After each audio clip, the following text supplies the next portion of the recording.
The air around it didn't just feel still. It felt like it was holding its breath.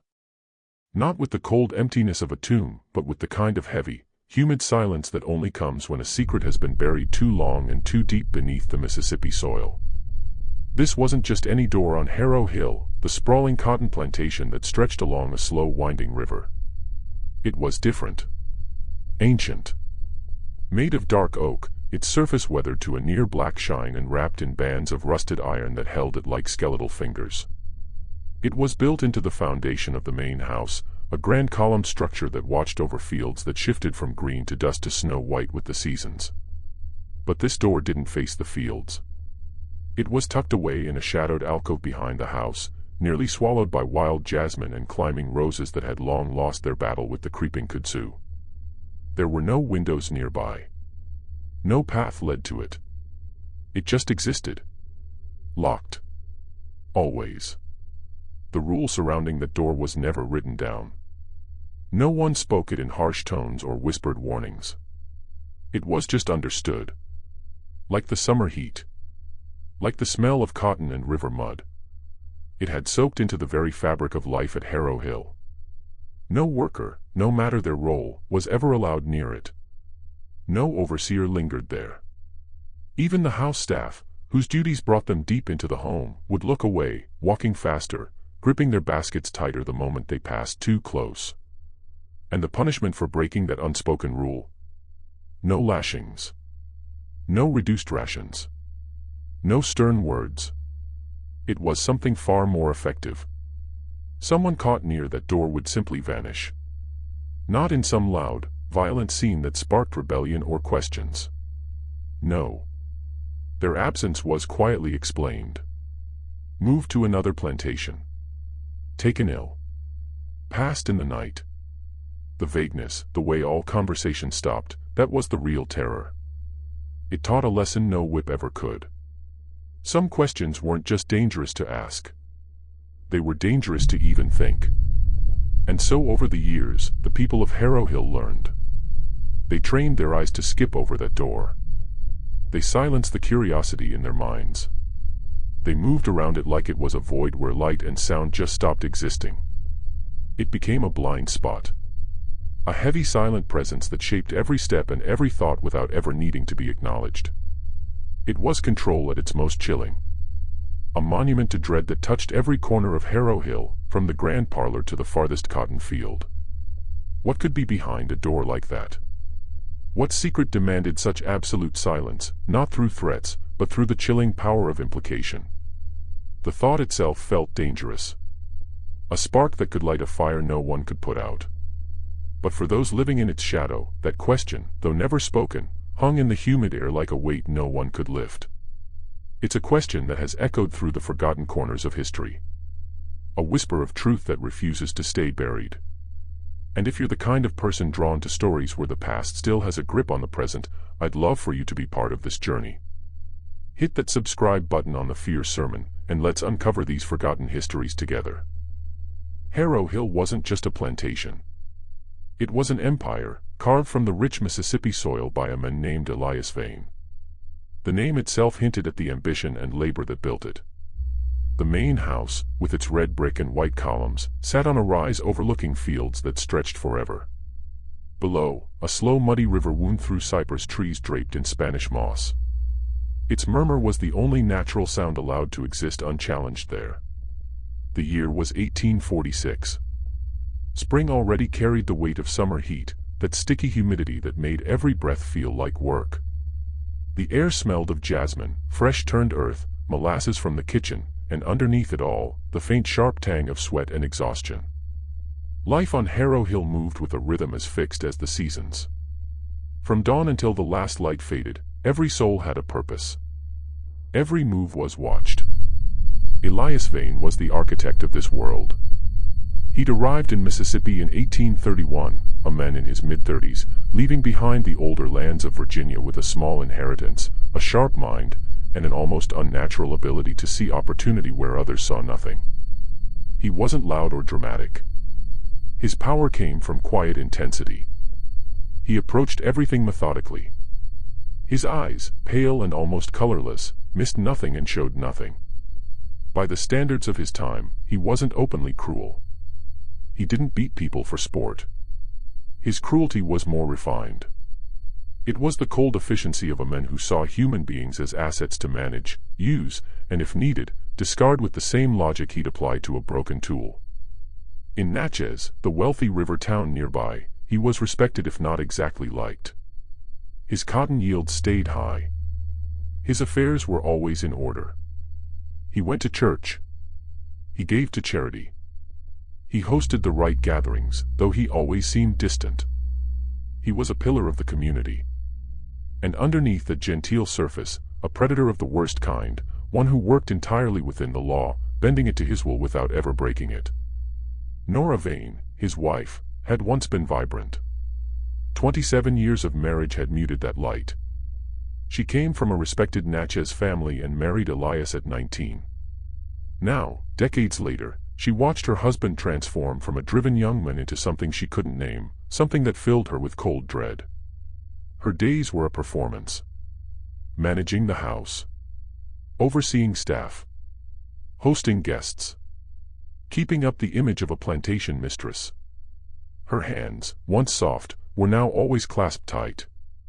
Her eyes held a distant haunted look. She wasn't innocent of the system that supported her. She benefited from it. She was part of it. But she was also trapped, bound by the laws that made her husband her master, by the expectations that demanded her silence. She moved through the grand house like a ghost, silk rustling, barely leaving a trace. She performed her duties with the same precision Elias used, trying to hold on to order in a world that felt increasingly terrifying beneath its polished surface. She was afraid. Not just of Elias, but of the nameless thing that had taken root in their lives. The thing that lived behind that locked door. The town of Natchez, with its mansions and riverfront and church socials, was the outer layer of this world. A web of families with shared interests and unspoken rules. Visitors came to Harrow Hill. Their carriages kicked up dust. Their laughter echoed through the halls. They talked about cotton prices and politics and New Orleans fashions. They talked about everything except the truth that ran beneath the surface of their polite society. The church offered sermons that reinforced the order of things, giving men like Elias a convenient moral framework to justify their actions. In this world, silence wasn't just quiet. It was a language. A tool of control. A shield behind which terrible things could grow. The locked door was the ultimate symbol of that silence. A physical reminder of everything not seen, not heard, not questioned. And in that heavy Mississippi spring, the stage was set for something to crack. A slow descent into the heart of Harrow Hill's darkest secret. The wagon that brought Henry to Harrow Hill was old and creaking. It carried a few possessions and the weight of a new beginning he hadn't chosen. He came from a plantation near Vicksburg that had fallen apart after its owner died of fever, leaving debts and no clear air. The enslaved people there were sold off to different buyers. Henry, 22 years old, became one of the small group purchased by Elias Vane. He wasn't like the others. He was quiet, but not from dullness or defeat. His silence came from observation. His mind worked constantly, taking in every detail. His eyes were dark and intelligent, missing nothing. He moved with careful grace, his body strong from years of labor. But his spirit still held something untamed, a curiosity that hadn't been crushed yet. He'd learned early that in a world where your existence was controlled by others, the ability to see without being seen was a powerful form of resistance. His first days at Harrow Hill were a blur of new faces and routines. The work was hard, as always. But there was something different here. An almost military precision. The fields were perfectly tended. Tools kept in order. Overseers watchful and efficient. He learned names and rhythms. He learned to blend in while his mind cataloged everything. On his second day, carrying cornmeal from the storage room to the kitchen, he took a shortcut to avoid the midday sun. That's when he first saw it. The door. Tucked in that shadowed alcove, half hidden by jasmine. Just a door. Old. Heavy. Locked. But something about it caught his attention. Maybe it was how the light seemed to avoid it, or the unnatural stillness in the air around it. He paused, sack heavy on his shoulder, staring at that dark wood. A prickle of unease ran through him. He'd seen locked doors before. Storerooms. Smokehouses. The master's study. This one felt different. It had an aura of absolute finality. Like something wasn't just secured, but sealed away forever. As he went about his days, he started to notice. No one mentioned that door. Not in passing. Not in gossip. It didn't exist in their vocabulary. He watched an older woman carrying water. Her path would take her near that alcove, but she kept her eyes straight ahead and walked faster as she passed. He saw a boy chasing a chicken veer away sharply, like an invisible wall stood there. Then he noticed Ruth. She was older, her face lined by years and sorrow. She'd been at Harrow Hill since the beginning. One afternoon, she came out of the main house with laundry. Her path led past the rear, and for just a moment, her gaze flickered toward that alcove. It wasn't curiosity or fear. It was something deeper. A weary sorrow. A resignation that held years of unspoken stories.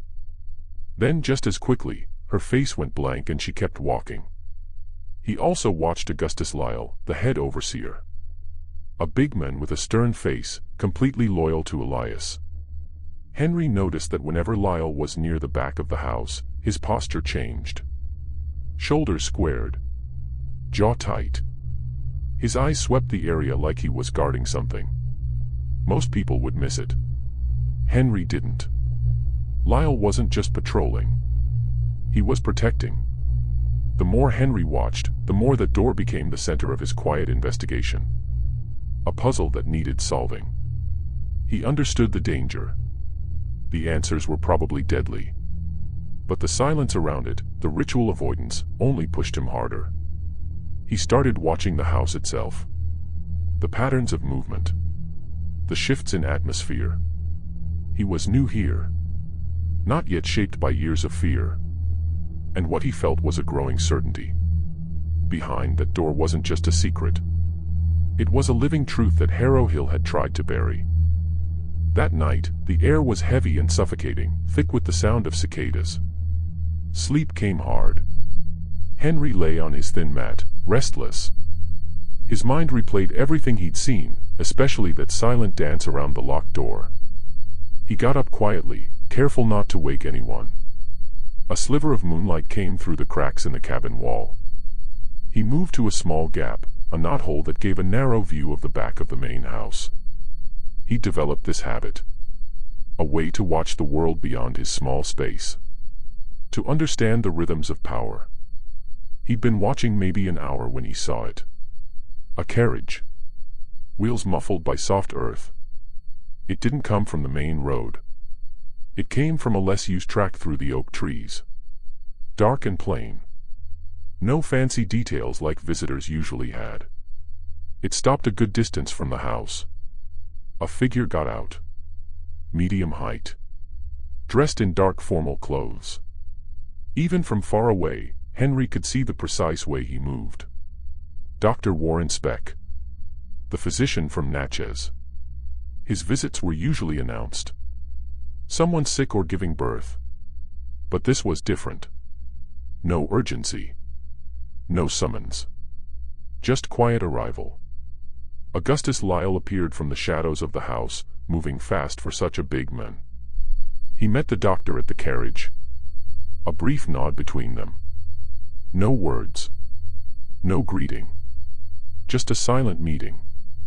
Then Lyle led the doctor not to the main entrance or the side door, but straight toward the back of the house.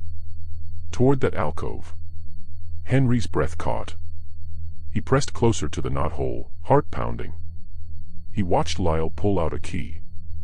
A big heavy one that glinted in the moonlight. He put it in the lock.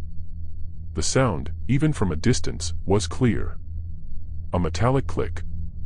Then the deep creak of old hinges as the door swung open into darkness. The doctor disappeared inside. Lyle followed and pulled the door shut. Silence. Just crickets and frogs. Henry stayed frozen, eye glued to that gap, mind racing. What were they doing in there? Why the secrecy? Minutes stretched forever. Then, faint and muffled, he heard it. Not a scream. Nothing dramatic. Just indistinct sounds. A low rhythmic thud. A soft clinking like metal instruments. Then a deep sigh, quickly cut off. Not human speech. Not a struggle. Just the sound of work. Cold and methodical in the dark. It went on for what felt like an hour. Then silence again. Finally, the door creaked open. Lyle came out first, face unreadable. Then the doctor, carrying a small dark bag. Another silent nod. Lyle locked the door with that same heavy key.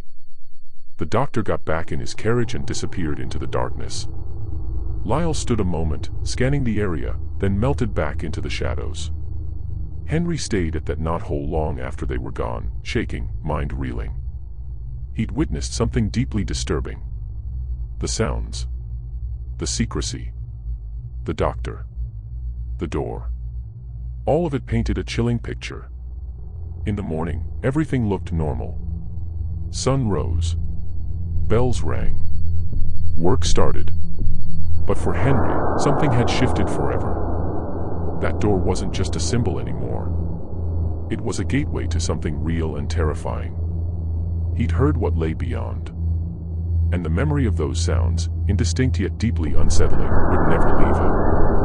The world, he realized, was full of hidden truths. Secrets festering beneath the surface of polite society. If you're drawn to these kinds of concealed histories where truth is stranger and darker than fiction, go ahead and like this video and share it with anyone who appreciates a good mystery. It really helps us bring more of these forgotten tales to light. Henry knew with absolute certainty he couldn't speak about what he'd seen. The memory of workers who disappeared, the vague explanations, the chilling silence that followed, it was all the warning he needed. But the knowledge burned inside him. A need to understand. He turned his attention to Ruth. Her weary eyes. Her deep sorrow. Her long history on the plantation. She was the key. He felt it. But approaching her took patience. Trust was a luxury she couldn't afford. Words could be weapons. Henry started small. He carried her heavy baskets. Helped with hard tasks. Listened when she talked about chores and weather. Never pushed. Never asked directly. Just offered quiet presence. Slowly, a fragile trust formed. Ruth began to respond. A small knowing smile. A shared glance. One hot afternoon, shelling peas on the back porch away from ears, she finally spoke. This place, she murmured, voice low, it's got its own kind of hunger. Not for food or water. For quiet. And for forgetting.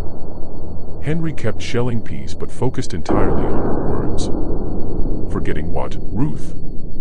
She sighed, a sound heavy with years. Things ain't supposed to be remembered. People that ain't supposed to be gone. She met his eyes. In them, he saw ancient sorrow. You got new eyes, boy. You see things others learn to look away from. He nodded. I saw the doctor, Ruth. That night. And Mr. Lyle. And the door. Ruth's hands stilled. You saw too much, Henry. That door ain't just wood and iron. It's a promise. A promise of silence. He waited. There was a man, she began, voice even lower. Named Cyrus. Strong. Good with horses. Came here around 39. Got sick with fever. They said Master Vane sent for the doctor. Not spec back then. Another one. Doctor came, looked at him, said he was bad. Next day they said Cyrus passed in the night. Buried him out by the old oak, they said. But I never saw no burial. No coffin. Just gone. Henry felt cold knot in his stomach. Gone where, Ruth? She shook her head slowly. That's the thing, ain't it? Nobody ever really knew. Just gone. Then a few weeks later, Master Vane got a new horse. Fine stallion. Strong and fast. Said he traded for it. But that horse, it had a way of looking at you. A way of moving that reminded me of Cyrus. Strong and proud. Then it was gone too a few months later. Sold off, they said. She looked at Henry hard. But the way Master Vane talked about that horse, like it was a thing he owned and used up and got rid of, it was the same way he talked about Cyrus before he was gone. The implication hung there, unspoken but clear. Cyrus hadn't died. He'd been traded. Disposed of. And then there was Della, Ruth continued, barely whispering now. Sweet girl. Good with children. Always singing. Round 43 she started getting thin. Coughing. Master Vane said she had consumption. Sent for Dr. Speck. That time Speck came, stayed a long time in the house, said Della was fading fast. Next thing, they say Della passed. Buried her next to Cyrus, they said. But again, no burial. No coffin. Just gone. Ruth's gaze drifted toward the main house. But Della, she had a little wooden bird she carved. Always carried it. Said it was her mama's. After she was gone, I saw it on Master Vane's desk. Just for a day or two. Then it was gone too. Like it was never there. Henry felt a chill that had nothing to do with the humid air. Pieces were fitting together. The false deaths. The secret doctor visits. The disappearances. It wasn't death behind that door. It was something more calculated. The systematic erasure of human beings. Lives reduced to transactions. Existence made to vanish. They ain't dead, are they, Ruth? His voice was barely a breath. She didn't answer directly. Just looked at him with that ancient sadness. That door, Henry, she said, voice weary again, ain't for keeping things out. It's for keeping things in. And for making sure nobody ever asks what's inside. She picked up another pea pod. You got new eyes, boy. But sometimes it's safer to be blind. A warning. A plea. And a confirmation all at once. Henry understood. The locked door wasn't a tomb. It was a portal. A portal through which lives disappeared. Identities stripped. Existence erased. Only to reappear elsewhere under different names for different masters. The horror wasn't supernatural. It was the cold methodical efficiency of human cruelty, sanctioned by a system that valued property above all else. Ruth hadn't told him everything. She couldn't. But she told him enough. Enough to confirm his darkest suspicions. Enough to ignite a dangerous fire. That spring of 1846 brought more than heat and growing cotton. Something was fracturing inside Nora Vane. For years, she'd lived in the gilded cage of Harrow Hill. Her life a performance. Beautiful wife. Gracious hostess. Mistress of a grand estate. Silence was her shield. Complicity her daily bitter pill. She'd built walls around her heart to keep out the dread that came from her husband and from the very foundation of their home. But something had shifted. The walls were crumbling. Not with a crash. With slow erosion. It started with a heightened sensitivity to the silence of the house. A silence that now felt suffocating. Every creak. Every distant murmur. Every rustle of leaves seemed to carry meaning. An accusation. The catalyst wasn't one big event. It was small details that together formed undeniable horror. It started with a letter. Elias kept his correspondence locked away. But one afternoon, wind from an open window scattered papers from his desk across the library floor. Nora, passing by, stooped to collect them. Among the papers, her eyes caught a letter. Not addressed to her. Seal broken. Morbid curiosity made her skim a few lines before her mind registered what she was doing. The words were cold and bureaucratic. To the arrangement for the 3 units from your last shipment has been finalized. Dr. Sinclair reports excellent health and full compliance. Payment as agreed has been deposited. We anticipate similar opportunities next quarter pending your usual discretion regarding documentation. 3 units. Shipment. Documentation. The words stripped of human context were chilling. They spoke of commodities. Transactions. Deliberate obscuring of truth. Nora's hands trembled. She gathered the papers quickly, placing the letter back. Heart hammering. She tried to dismiss it. Told herself it was business. Common in plantation economics. But the cold dread in her stomach wouldn't leave. Then weeks later, she overheard a conversation. Late evening. Elias and Dr. Speck in the study. Voices low. Conspiratorial. Nora couldn't sleep. Came down for water. Bare feet silent on Persian rugs. Passing the study door, slightly ajar, fragments drifted out. The fever was convincing enough, Elias. The records are quite clear. No one will question it. That was Speck's voice. Smooth. Then Elias, colder. And the other matter. The one from 43. Are we certain there are no lingering threads? Absolutely, my dear Vane. The new identity is firmly established. A clean slate. A new life far from here. No one would ever connect the two. The consumption diagnosis was quite effective in ensuring a swift, unquestioned departure. Nora froze. Hand gripping the banister so tight her knuckles ached. The one from 43. Della. Ruth's whispered words echoed. Sweet girl Della. Said she had the consumption. Just gone. Pieces clicked into place with sickening finality. The fever for Cyrus. The consumption for Della. The documentation.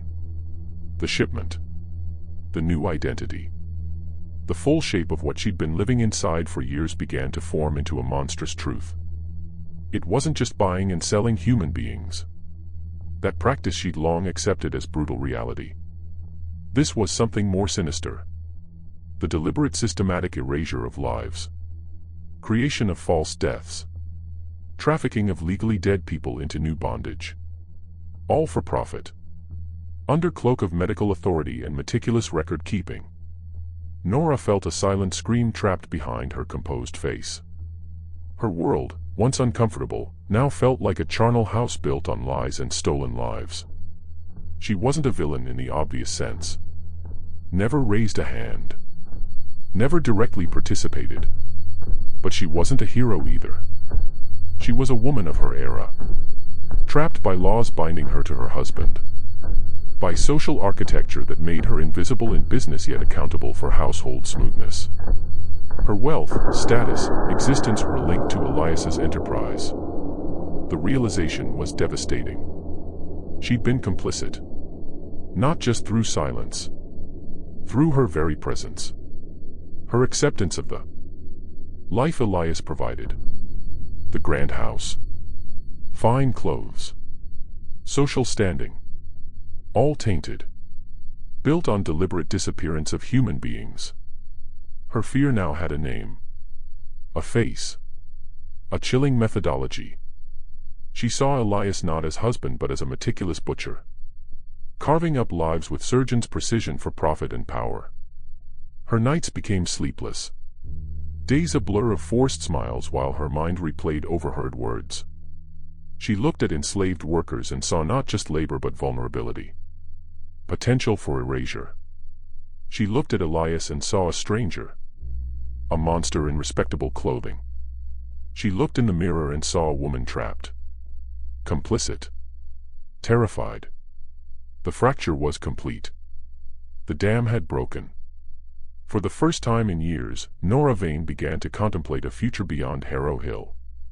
A future that might require desperate, terrifying courage. The atmosphere at Harrow Hill grew heavy with unspoken tension. A palpable unease settling like a storm cloud. Henry, burdened with Ruth's fragmented truths and his own observations, moved through days with heightened awareness. Every nerve alert. Every shadow a threat. He knew he was playing a dangerous game. But the knowledge he possessed, the terrible implications of that locked door, had ignited a fire he couldn't extinguish.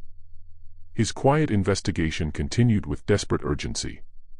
He searched for anything that might corroborate Ruth's stories. His opportunity came unexpectedly during a sweltering afternoon clearing brush near the old wood pile. A neglected corner where discarded items ended up.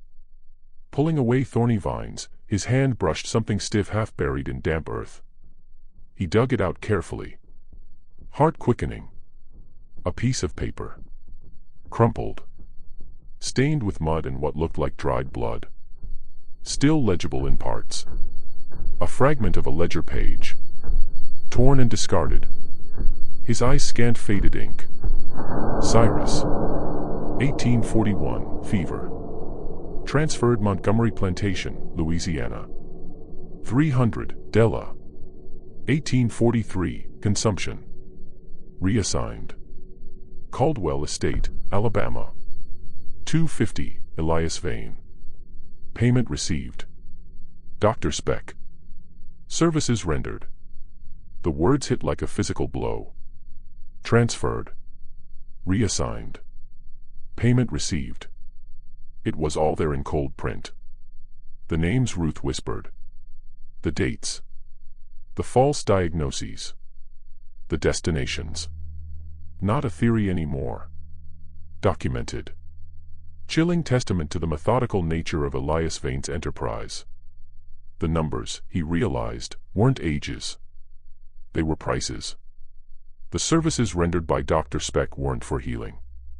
They were for facilitating monstrous transactions.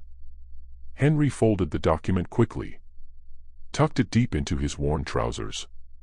Hands trembling. He'd found proof. Proof that felt like a death warrant. He knew this piece of paper was incredibly dangerous. A direct link to the unspeakable. His changed behavior didn't go unnoticed.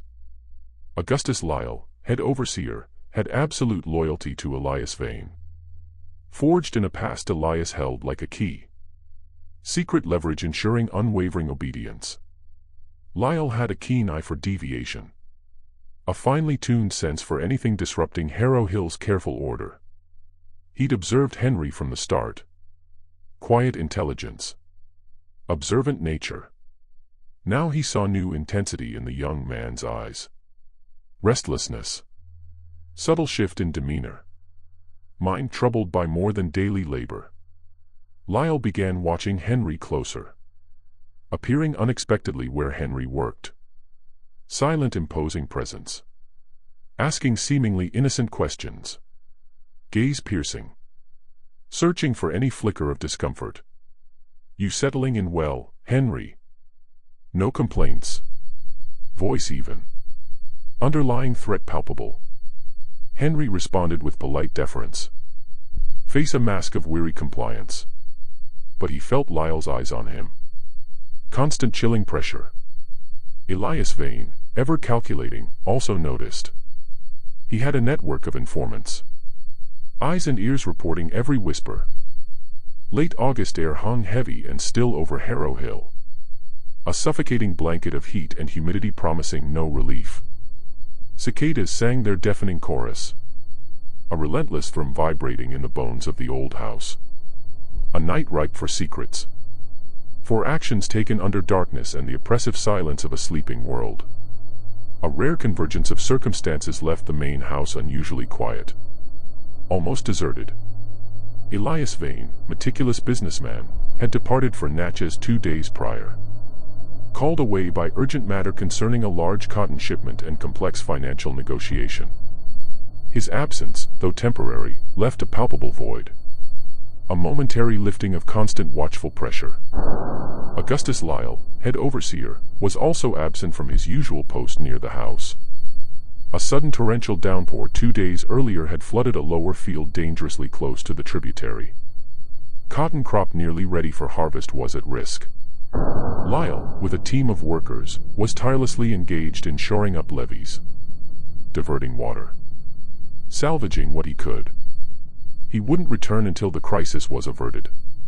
His attention entirely consumed by immediate threat to plantation profitability. This left Nora Vane, for the first time in years, truly alone in the vast echoing silence of the main house. Domestic staff had retired to their quarters. Last embers of kitchen fire long since banked. Only sounds were distant frogs, rustle of leaves in phantom breeze, and frantic beating of her own heart. For 2 days since Elias's departure, Nora had wrestled with a decision that felt both inevitable and terrifying. The fragments of letter. Overheard conversation. Ruth's haunted eyes. Henry's quiet, desperate inquiries. It had all coalesced into an unbearable weight. The walls she'd built around herself had crumbled, leaving her exposed to the full horrifying truth of her husband's enterprise. She could no longer pretend ignorance. Could no longer hide behind complicity. The locked door, once a symbol of her husband's power, had become a monument to her own moral decay. A silent accusation echoing in every corner of her mind. Tonight she would open it. Her hands trembled as she lit a single slender candle in her bedchamber. Flickering flame casting dancing shadows on the walls. She dressed in a simple dark gown. Movements slow and deliberate, as if preparing for a sacred yet profane ritual. She moved through the silent house like a ghost. Bare feet making no sound on cool polished floors. The air grew heavier, colder as she descended. Her candle a tiny beacon against encroaching darkness. She reached the rear of the house. The shadowed alcove where Jasmine and Kudzu fought for dominance. Air thick with scent of damp earth and decaying leaves. A primal smell clinging to the very stones. The heavy oak door loomed before her, darker than surrounding shadows. Its iron bands like ribs of some ancient sleeping beast. Nora took a deep shuddering breath, trying to steady her racing heart. She reached into the pocket of Elias's discarded waistcoat, found hanging in his study. A desperate, almost reckless act of defiance.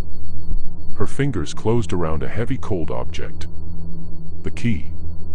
The same key Augustus Lyle had used that night, glinting in the moonlight. With trembling hand, she inserted the key into the lock. It turned with a stiff metallic groan, a sound reverberating through the very foundations of the house. The click that followed was deafening in profound silence. She pushed the door inward slowly, agonizingly. Hinges shrieked. A long drawn-out wail tearing at the fabric of the night. A wave of cold, stale air washed over her, thick with scent of dust, old paper, and something else. Something metallic and faintly organic. The darkness beyond was absolute. A gaping maw swallowing the meager light of her candle. Nora raised the candle higher. Flame struggling against oppressive gloom. Light-pierced darkness revealing a small, low-ceiling room. Walls of rough-hewn stone. Damp and stained. Not a dungeon. Not a torture chamber. Nothing overtly dramatic. A utilitarian space. Meticulously organized. Chilling in its cold efficiency. Against one wall stood a heavy iron-bound chest. Lid closed. On a rough wooden table in the center of the room, illuminated by flickering candle, lay a collection of objects that made her breath catch. Several leather-bound ledgers. Pages filled with Elias's precise, elegant script. Beside them, a stack of official-looking documents. Some bearing county clerk seals. Others letterhead from various medical practices. A collection of medical instruments gleaming dully in candlelight. Scalpels. Forceps. Syringes. Neatly arranged on clean linen cloth. And beside them, a small tarnished silver locket. Chain broken. Surface engraved with a single delicate initial. D. But it wasn't these objects, chilling as they were, that truly shattered Nora. It was the other items carefully placed on a smaller shelf. Almost hidden in shadows. A child's wooden bird. Crudely carved but lovingly smoothed. Wings spread as if in flight. Ruth's words echoed. Della. She had a little wooden bird she carved. Said it was her mama's. and beside it, a small worn leather pouch tied with faded string. Nora's trembling fingers untied it, poured contents onto the table. A handful of dried pressed wildflowers still retaining faint sweet scent, and a small intricately braided horsehair bracelet, dark strands interwoven with single bright red thread. Cyrus. Ruth's words again. Strong man. Good with horses. The way Master Vane talked about that horse like it was a thing he owned. These were not objects of the dead. These were objects of the living. Cherished possessions. Imbued with memory and love. Left behind by those made to disappear. Proof undeniable and devastating. Cyrus and Della and countless others whose names filled the ledgers had not died. They had been erased. Lives stolen. Identities stripped. Humanity reduced to transaction. A line in a ledger. A shipment to another plantation. Another life of forced labor under a new false name. Nora stared at the objects. Candle flickering. Casting grotesque shadows on stone walls. Cold stale air pressed in on her. Suffocating. The silence was no longer oppressive. It was a scream. A chorus of silent accusations from lives extinguished within these walls. Not by death, but by the cold calculating hand of her husband. Her world, her carefully constructed reality, shattered into a million pieces around her. The truth, when finally revealed, was not a monster, but something far more terrifying. The meticulous bureaucratic evil of men. The candle, now a stub, cast long dancing shadows distorting the small stone-walled room, making mundane objects grotesque, imbued with sinister life. Nora Vane, face pale and drawn, eyes wide with horror transcending mere fear, sat on cold damp floor, surrounded by damning evidence of her husband's enterprise. Initial shock had given way to chilling clarity, terrible understanding settling deep in her bones. She'd spent hours in that room, meticulously poring over ledgers, correspondence, medical documents. Elias's precise, elegant script, once source of pride, now mocked her with cold, dispassionate efficiency. Each page testament to monstrous system. Meticulously crafted web of deceit and profit. Ledgers detailed everything. Names. Dates of death. Fabricated illnesses.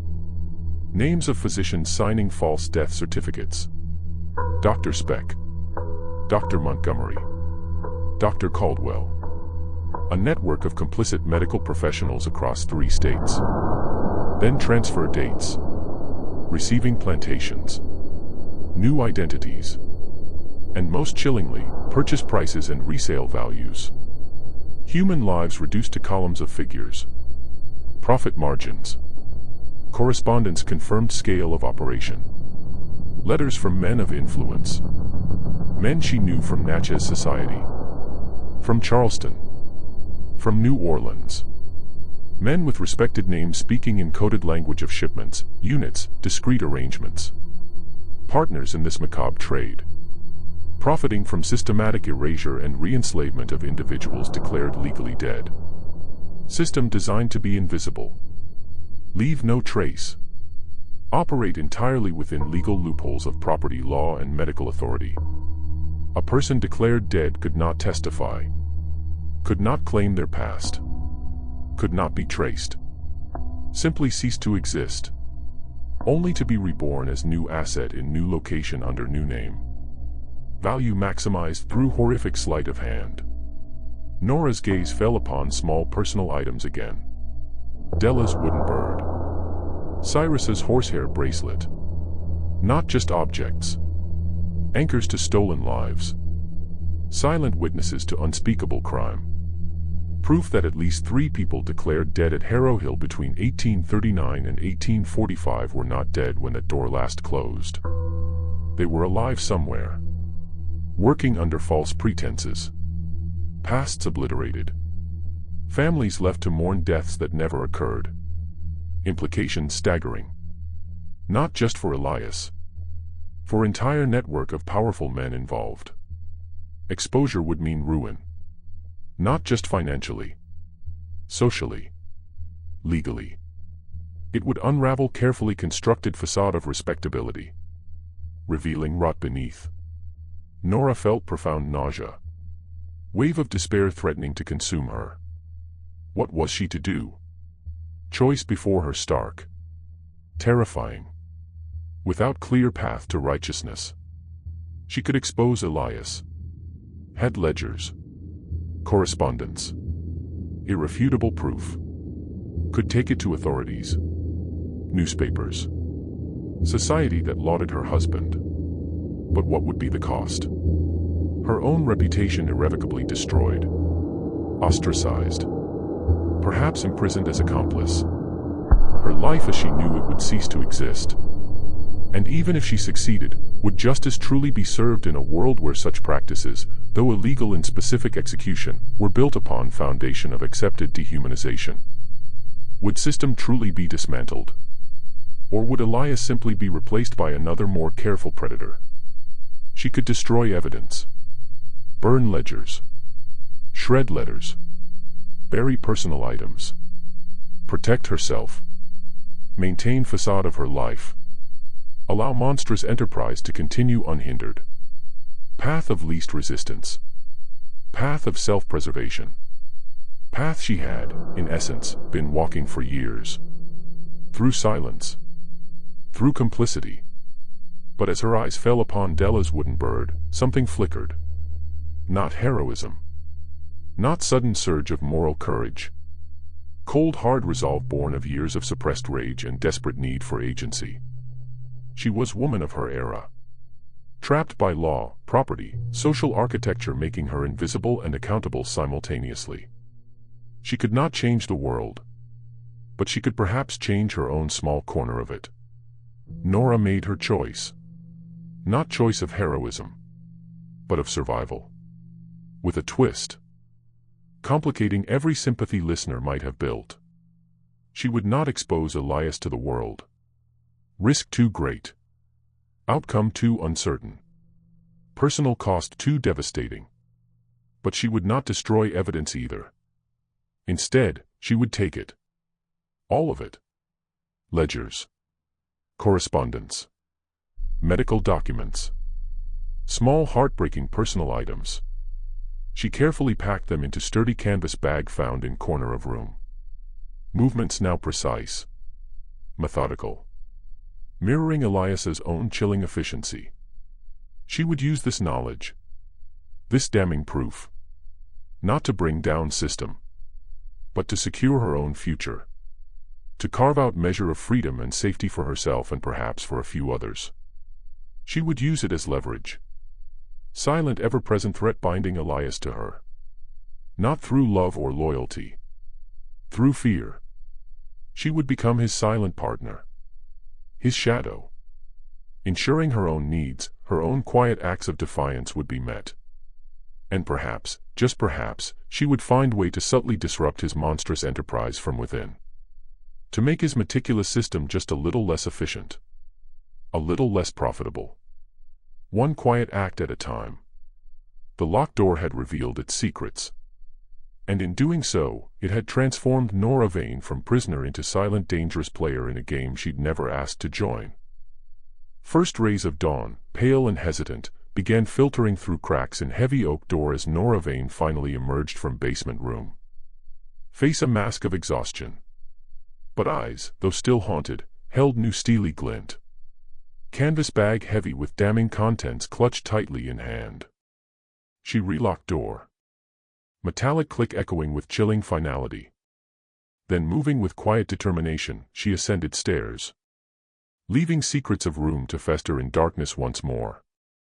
Fates of characters, like truths they carried, were not clean. Nor delivered with satisfying clarity of conventional justice. Elias Vane returned from Natchez 2 days later. Usual cold composure intact. Noticed nothing amiss. House in order. Fields recovering from flood. Wife, though perhaps a little paler than usual, performed duties with customary quiet efficiency. He continued meticulous management of Harrow Hill. empire of cotton and human transactions. Never knew his most guarded secret, very foundation of power, now resided not in locked room but in possession of his own wife. Continue to profit. Expand. Maintain respected facade in Natchez society. Oblivious to silent internal war waged against him. His end, when it came years later, was peaceful. In his own bed. Testament to enduring power of carefully constructed lies. Nora Vane did not flee Harrow Hill. Nor did she expose Elias. Instead, she became a different kind of mistress. Canvas bag with ledgers and letters hidden deep within false bottom of her cedar chest. Constant silent presence. She began making subtle demands. Requests Elias, ever pragmatic, found himself unable to refuse. More comfortable quarters for certain elderly workers. Better medical care for sick. Quiet word ensuring particular family not separated. Never threatened. Never explicitly mentioned contents of hidden trove. Simply presented requests with quiet unyielding resolve. And Elias, sensing unspoken shift in her demeanor, new unsettling strength, complied. She secured her own financial independence. Subtly diverting funds. Making investments in her own name. Ensuring should Elias ever falter, she would not be left destitute. Lived out her days at Harrow Hill. Woman transformed. Outward life unchanged. Inner world complex tapestry of quiet defiance, calculated survival, and profound enduring sorrow for lives she could not save but whose stories she now carried. Became silent guardian of truth. Living archive of Elias's crimes. Ensuring at least one person remembered. Henry, after Ruth's warning and his own terrifying discovery, understood immense danger. Knew he could not directly challenge system. But also knew he could not remain silent. Carefully, meticulously copied crucial details from discarded document. Memorizing names, dates, destinations. Then destroyed original. Burying fragments deep in rivermud. Continued work. Quiet observations. Now with new purpose. Began seeking opportunities. Learning skills. Saving what little he could. 2 years later, under cover of moonless night, slipped away from Harrow Hill. Not desperate flight. Carefully planned escape. Carrying not just hope of freedom but dangerous knowledge of Elias Vane's enterprise. Made his way north. Eventually found work on riverboat. Sharp mind and quiet demeanor serving him well. Never forgot names, faces, stories of those transferred. Carried their memory. Silent promise to bear witness. Ensure their erasure was not absolute. Ruth continued life at Harrow Hill. Face a little more lined. Eyes a little more weary. But with quiet satisfaction that Henry escaped. Knew Nora had changed. Sensed new unspoken power emanating from mistress. Saw subtle shifts. Small acts of kindness not there before. Understood without needing to be told that locked doors' secrets had been disturbed. Quiet battle now fought within very walls of house. Continued tending duties. Silent sentinel. Keeper of memories. Her wisdom quiet force in lives of those around her. Augustus Lyle remained Elias's loyal overseer. Past still held like key by master. Continued enforcing.